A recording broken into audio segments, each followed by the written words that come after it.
Kita akan menggunakan fungsi osiloskop. Nanti kita melihat grafik pembacaan sensor CKP dan CMP serta aktuator di ignition coil atau koil pengapian. Nah, pemeriksaan sinyal menggunakan osiloskop dilakukan untuk memeriksa gelombang listrik dari beberapa sensor dan aktuator yang membutuhkan tingkat presisi yang tinggi. Dengan menggunakan osiloskop, maka perbedaan waktu sampai dengan mikrosekon pun bisa diketahui, sehingga kesalahan pembacaan atau kesalahan waktu aktuator melakukan kerjanya bisa terlihat dengan jelas. Nah, kemudian alat yang diperlukan yaitu menggunakan scanner untuk peralatannya, kemudian untuk satu dayanya menggunakan adaptor 24 volt.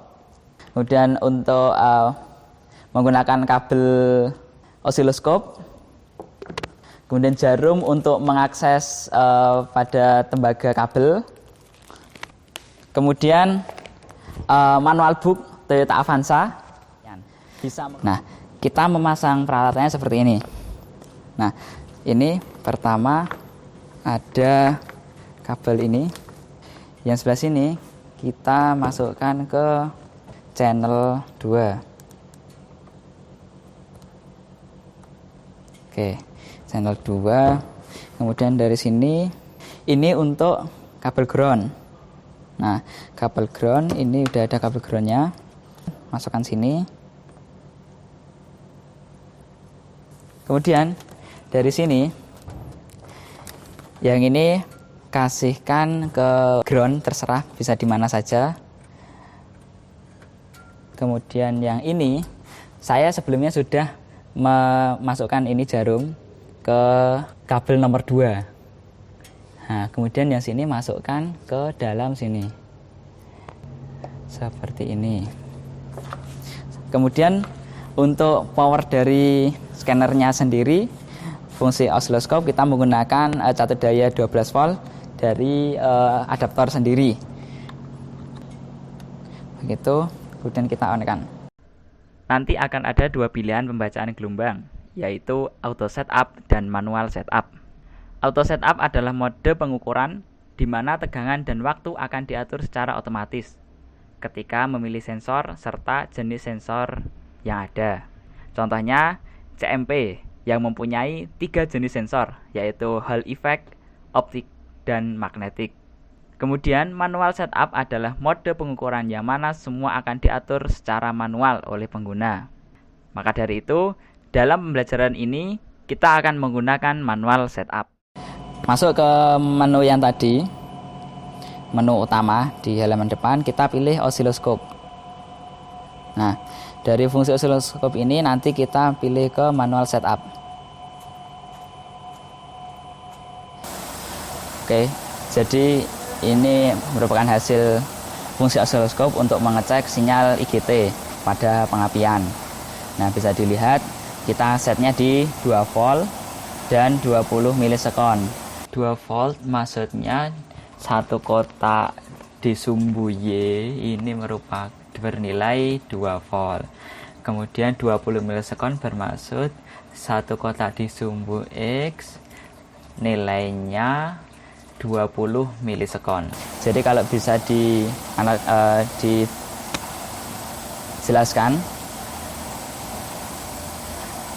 dijelaskan bahwa seperti ini itu dia menghasilkan tegangan sekitar antara 4 sampai 5 volt. Kemudian waktunya dia itu kurang dari 20 milisekon, jauh. Nah, terus kemudian dia akan memberikan sinyal itu setiap, bisa dihitung 1, 2, 3, 4, 5, 6, 7. 7 dikali 20 milisekon sekitar 140 milisekonan untuk sekali pemberian sinyal. Begitu terus selama mesin berputar. Jika kurang jelas, kurang besar contoh, bisa kita besarkan kembali, kita kembalikan ke 2 volt.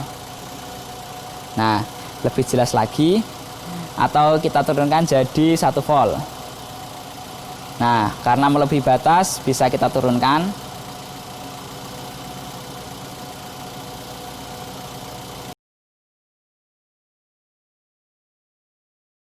Sekarang kita akan mengambil sinyal dari CKP atau crankshaft position sensor.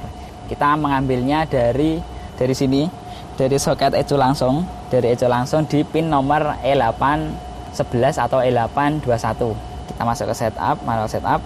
Nah, jika melihat seperti ini, nah itu sesuai dengan yang ada di manual book. Jika CKP-nya seperti ini, dia padat, kemudian ada renggang dikit, terus rapat lagi. Siklusnya seperti itu terus menerus seperti itu. Nah, kemudian lanjut ke sensor CMP atau camshaft. Kita melihatnya itu merupakan sinyal dari sinyal G. Bisa dilihat bentuknya seperti ini, lebih kecil lagi. Jika kita perbesar, bentuk sinyalnya seperti ini.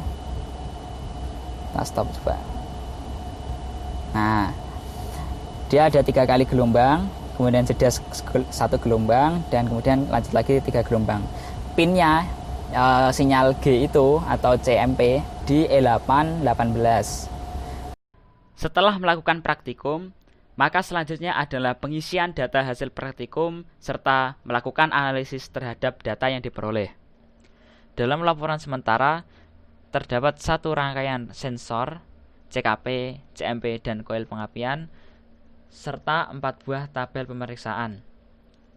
Pertama, identifikasi terminal, diisi dengan pin ecu, kemudian warna kabel, serta fungsi terminal untuk komponen apa. Kedua, pemeriksaan rangkaian, diisi dengan pemeriksaan tegangan pada rangkaian power sinyal dan rangkaian terbuka untuk sinyal NE, G, dan IG, serta pemeriksaan kondisi kabel pada rangkaian kelistrikan.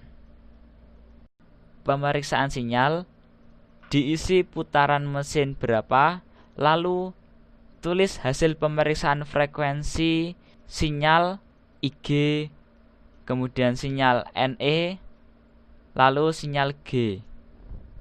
Selanjutnya, dari data hasil pemeriksaan sinyal tadi, buatlah grafik hubungan putaran mesin dengan nilai frekuensinya. Terakhir, deskripsikan data hasil pemeriksaan, kemudian narasikan cara pemeriksaan gangguan tersebut, lalu lakukan analisis dari gangguan tersebut, dan terakhir, simpulkan hasil praktikum kali ini. Oke, sekian yang dapat saya sampaikan untuk tutorial bagaimana mendiagnosis gangguan yang ada di sistem EMS mobil Avanza dengan tipe mesin K3VE. Sekian dari saya, kurang lebihnya mohon maaf. Assalamualaikum warahmatullahi wabarakatuh.